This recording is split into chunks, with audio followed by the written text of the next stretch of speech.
उस ड्राफ्ट में कैसे ये डिवीजन का एजेंडा सेट किया जा रहा है? मीडिया का आप सुनते ही है ना, आपके साथ दिक्कत क्या है, आपका ऑलरेडी एक एजेंडा है, आप वही लाइन बार बार बोलते रहेंगे। मैं चाहे कुछ भी बोलूं, आपने एक लाइन रट ली है और वही लाइन बार बार आपके मुंह से निकलती रहेगी। आपके पास अगर मेरे सवाल का जवाब नहीं है तो आप मुझे नीचे दिखाने की कोशिश ना करें सर। जली ना, तेरी भी जली। आप बताइए, जनता देख रही है, यूपी की नहीं देश की जनता देख रही है। आप बताइए, इस पे निर्णय होना चाहिए कि आपका धर्म क्या है या आपने क्या काम किया। वकार साहब, असदुद्दीन ओवैसी किस धर्म के हैं, किस मजहब के हैं, कि या क्या काम करते हैं, क्या वादा करते हैं, बताइए प्लीज। चुप हो गया मैं, फिर फिंगर ऑन द लिप्स मेरे, आप बोलिए। सुनिए सर, जब भारत में चुनाव हुआ लोकसभा का और लोगों ने कांग्रेस को जिता दिया, तो कभी भी किसी भी इलेक्शन में किसी सिख के फेस पर चुनाव नहीं लड़ा गया था। सिख मेरे भाई हैं, एक बार नहीं 4-4 बार सिखों को बनाइए। मैं सवाल पूछ रहा हूं कि क्या किसी सिख मैंने आपसे सवाल पूछा, आप मेरे से काउंटर। देखिए, जनता ना जवाब देती है और जीतने के बाद सुनिए सर, वकार साहब, सर आप सवाल मेरा था, प्लीज आप उल्टा सवाल पूछेंगे, दिक्कत होगी। पैनल बैठा, मैं इतना नहीं बोलूंगा डिबेट में, जवाब दीजिए। मैं बोलूंगा ही नहीं डिबेट में सर, मैं जा रहा हूं कर। तो जवाब तो दीजिए जनाब, ऐसा मत सर। आप सुनते नहीं है, आप बीच में बोलते बहुत हैं। अरे मैं चुप हूं सर, ऐसे डिबेट नहीं होती है सर।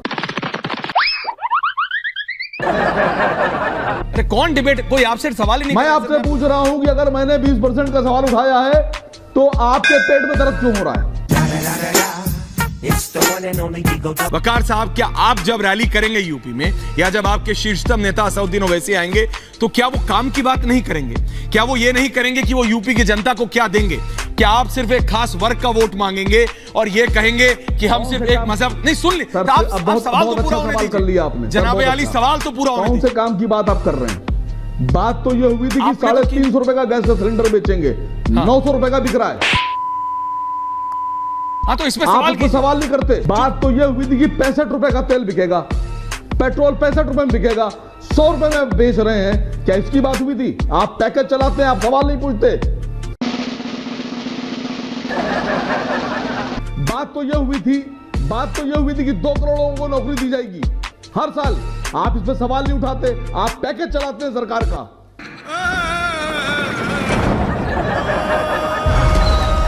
बात तो सर ये हुई थी कि देश का विकास होगा, बनारस को क्वेटो बनाया जाएगा। आप पैकेज चलाते हैं, आप सवाल नहीं उठाते सर।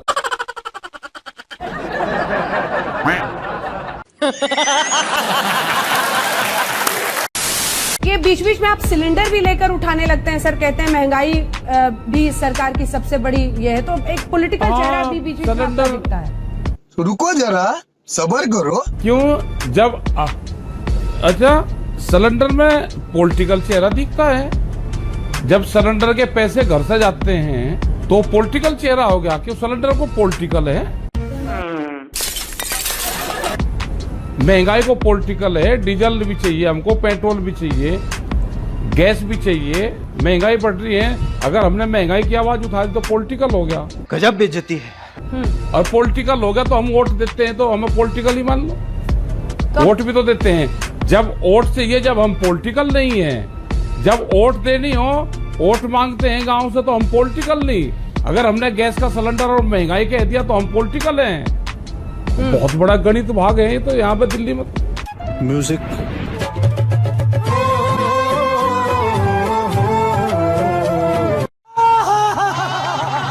जनसंख्या नियंत्रण का जो बिल है या ड्राफ्ट है, ये एक अच्छी कोशिश है।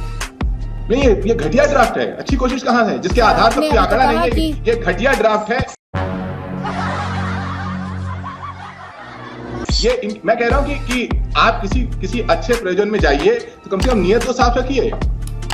चंदा चोरों की नियत के ऊपर हम बहस करेंगे। मुझे थोड़ा आप समय जरूर दे बोलने का। सबसे पहले मैं ये कहूंगा, जनसंख्या नियंत्रण होना चाहिए। बहुत जरूरी है देश के लिए कि जनसंख्या नियंत्रण हो, लेकिन वो हो किस तरीके से और किस मंशा से हो, ये बहुत जरूरी है। देखिए, मोदी जी को 7 साल हो गए हिंदुस्तान की प्राइम मिनिस्टर बनने हुए। अगर जनसंख्या का उनको इतना ख्याल था तो देशव्यापी वो एक मुहिम चलाते, सब पार्टीज को अपने साथ लाते, ऑल पार्टी मीटिंग करते, लोगों को इन्वॉल्व करते और अभी तक जनसंख्या कानून आ गया होता। दिक्कत क्या है, उनकी कोई मंशा जनसंख्या कंट्रोल करने के लिए है। यूपी में इलेक्शन आने वाले हैं, यूपी में इलेक्शन इनको जीतना है, बंटवारा करना है लोगों में धर्म और जाति के लिए, इसलिए ये जनसंख्या कानून अब आ रहा है।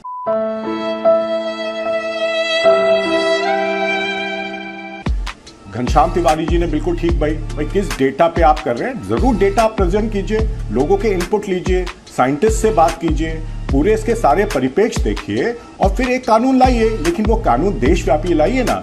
सिर्फ यूपी में पॉपुलेशन कंट्रोल करने से क्या ये प्रॉब्लम सॉल्व हो जाएगी? इसलिए सरकार की नीयत में शक है।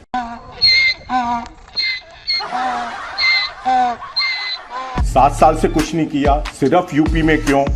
सेंट्रल लेवल पे इसको क्यों नहीं किया? यूपी में और देश में अभी बड़ा बुरा हाल हुआ है मोदी जी का, क्यों? कोरोना में मिसमैनेजमेंट हुआ, जिसकी वजह से उनको हर्षवर्धन जी को हटाना पड़ा, जबकि रिजाइन प्रधानमंत्री को करना चाहिए था, गलती उनकी थी, और योगी जी को करना चाहिए था, हटाया उन्होंने हर्षवर्धन जी को। अब इनको चिंता सता रही है यूपी इलेक्शन की, तो जो सारे कार्यक्रम अब शुरू होंगे वो डिवीजन वाली राजनीति के शुरू होंगे, क्योंकि इनको एजेंडा वो लेके ही आगे चलेंगे। ये देखिए, इनको काम कुछ करना नहीं है, लोगों से भ्रमित करना है और मीडिया का इस्तेमाल करके हेडलाइन मैनेजमेंट करनी है। रोज सुबह उठ के सोचते हैं कि आज क्या चीज करें जिससे कि जो इनके फेवरेट चैनल्स हैं उनके थ्रू ये मीडिया में गलत स्टोरीज प्लांट करें।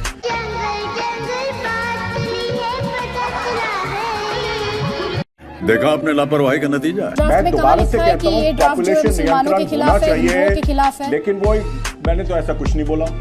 ये आप पता नहीं अपने आप ही बोल रहे हैं, मैंने तो इसके अंदर धर्म कहीं लाया नहीं, लेकिन बीजेपी की राजनीति बड़ी क्लियर है। डिवीजन करना स्टार्ट कर देते हैं, अभी डिवीजन करना स्टार्ट कर देते हैं, इसका क्या मतलब है? तो आप अपना ही स्टेटमेंट क्लैरिफाई कीजिए। पुराना काम रहा है, बीजेपी को तो हमेशा से रहा है। नहीं, हमेशा मैं आपसे पूछ रही हूँ कि इसमें हिंदू मुस्लिम क्या है, उस पर जवाब दीजिए ना आप।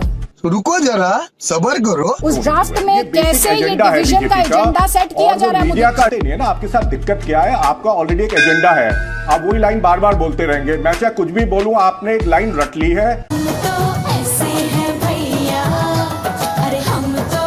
सब क्या देखना पड़ रहा है? आपको अच्छी लगी तो ऐसे थोड़ा मार दीजिए हाथ, आप थोड़ा सा मार दीजिए।